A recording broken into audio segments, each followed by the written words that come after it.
ராமநாதபுரத்தில் தமிழ்நாடு அங்கன்வாடி ஊழியர் மற்றும் உதவியாளர்கள் சங்கம் சார்பில் 14 அம்ச கோரிக்கையை வலியுறுத்தி கருப்பு பேட்ஜ் அணிந்து ஆர்ப்பாட்டத்தில் ஈடுபட்டனர்.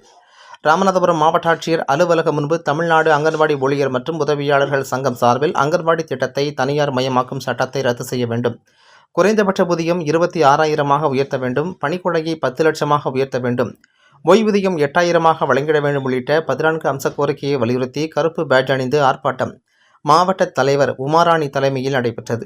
இந்த ஆர்ப்பாட்டத்தில் மாவட்ட செயலாளர் கே மல்லிகா, CITU மாவட்ட செயலாளர் M சிவாஜி, மாவட்ட தலைவர் M முருகேஸ்வரி, மாவட்ட செயலாளர் P சேகர், மாநில செயலாளர் K சாந்தி, மாவட்ட பொருளாளர் M கலாவதி உள்ளிட்ட 1000க்கும் மேற்பட்டோர் கலந்து கொண்டனர். மாவட்ட